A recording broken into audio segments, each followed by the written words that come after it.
इसके आगे का दोहा रहीम जी कहते हैं, दोनों रहीमन एक से जो लो बोलत नाही, दोनों रहीमन एक से जो लो बोलत नाही, जान परत है काक पीक ऋतु बसंत के माही। जान परत है काक पीक ऋतु बसंत के माही। कौवा और कोयल रंग में एक समान होते हैं, लेकिन जब तक ये बोलते नहीं तब तक इनकी पहचान नहीं हो पाती। लेकिन जब वसंत ऋतु आती है तो कोयल की मधुर आवाज से दोनों का अंतर स्पष्ट हो जाता है। इस दोहे के माध्यम से रहीम जी समझाना चाहते हैं कि दोनों इंसान एक समान है, इसमें कोई शंका नहीं है। कब तक? जब तक वो दोनों चुप रहते हैं। समझ कब आता है? कि जब वो दोनों व्यक्ति बोल पाते हैं। और जब दोनों बोलते हैं तो एक के जबान से मीठी बोली निकलती है और दूसरे जबान से कड़वी बोली निकलती है। तब समझ आता है कि दोनों इंसानों के बीच का अंतर क्या है। जैसे वो कौवा और वो कोयल देखने में तो एक समान लगते हैं, लेकिन वसंत ऋतु आने पर जब कोयल की मीठी आवाज़ हमारे कानों तक पहुंचती है तब हमारे समझ में आता है कि कोयल और कौवे में क्या अंतर होता है। आगे कहते हैं, समय पाए फल होत है, समय पाए झरी जात, सदा रहे नहीं एक सी का रही पछितात। समय पाए फल होत है, समय पाए झरी जात, सदा रहे नहीं एक सी का रही पछितात। अर्थात रहीम जी कहते हैं कि उपयुक्त समय आने पर वृक्ष में फल लगता है, झड़ने का समय आने पर वह झड़ भी जाता है। सदा किसी की अवस्था एक जैसी नहीं रहती, इसलिए दुख के समय पछताना व्यर्थ है। हमारे जीवन में सुख दुख आते हैं जाते हैं,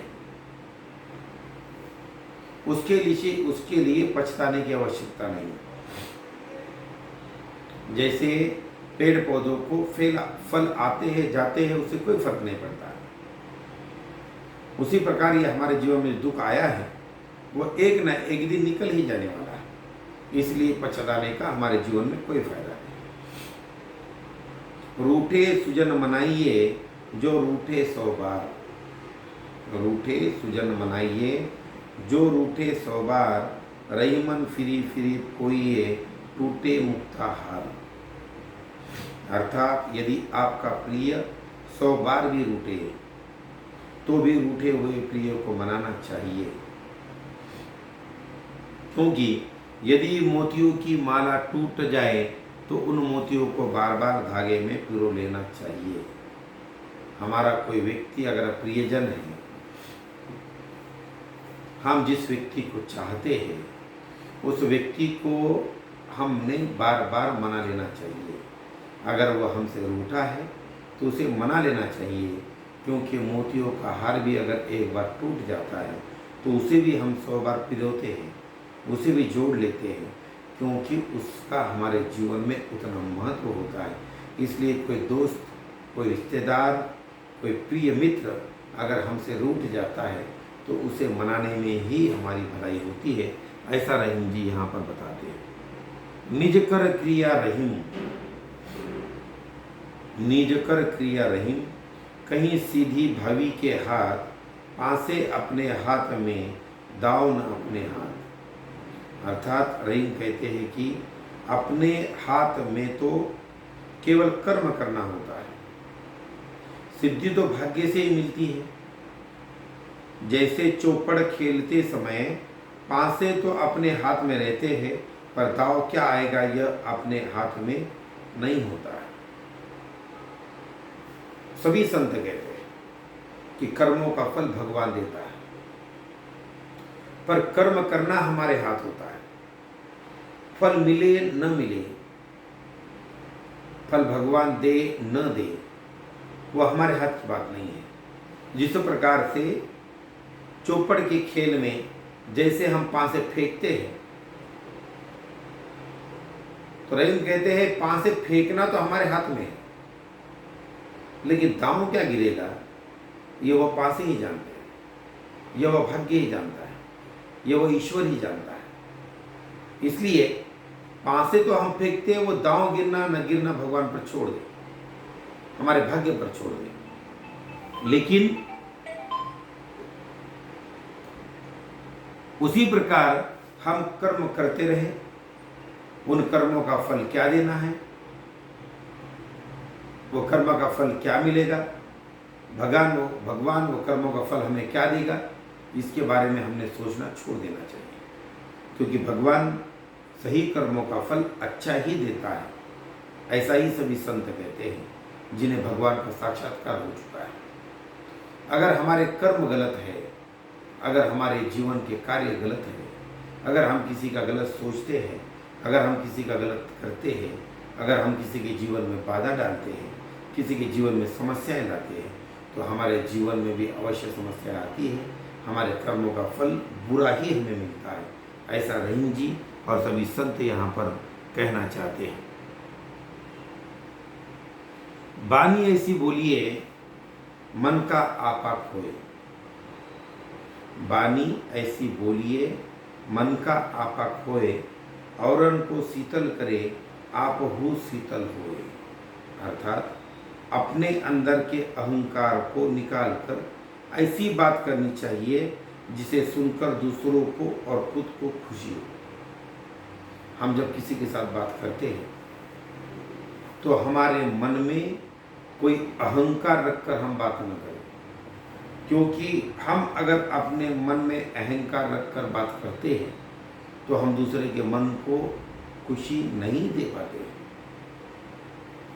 रहीम जी का कहना है कि अगर आप दूसरे के मन को आनंद देना चाहते हैं, खुशी देना चाहते हैं, तो उसके लिए अपने मन के अहंकार को निकालकर फेंकना चाहिए।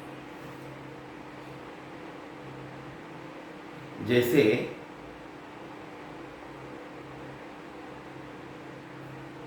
किसी संत ने कहा है, एक म्यान में दो तलवारें नहीं रह सकती हैं, उसी प्रकार एक मन में अहंकार और ईश्वर की भक्ति नहीं होती है। अगर आपको इंसानों को आनंद देना है, भगवान की प्राप्ति करनी है, ईश्वर का साक्षात्कार करना है, तो उसके लिए आपको अपने मन के अहंकार को निकाल कर फेंकना पड़ेगा।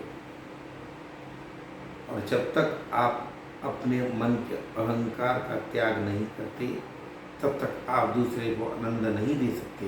ऐसा रहीम जी यहाँ पर इस दोहे के माध्यम से कहते हैं।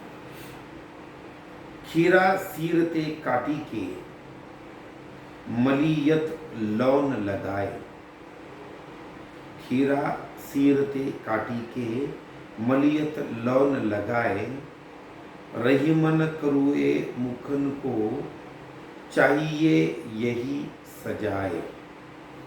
अर्थात खीरे का कड़ुआपन दूर करने के लिए,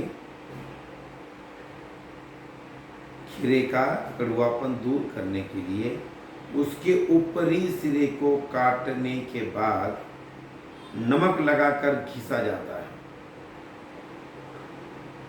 रहीम कहते हैं कि कड़ुए मुंह वाले के लिए, कटु वचन बोलने वाले के लिए यही सजा ठीक है। अगर कोई व्यक्ति को आदत कड़वा बोलने की पड़ जाए, तो जैसे खीरे अलग अलग प्रकार के होते हैं, कोई खीरा इतना मीठा होता है कि उसे किसी नमक की आवश्यकता नहीं होती है, खाते हमारे मुंह को एक स्वाद दे देता है।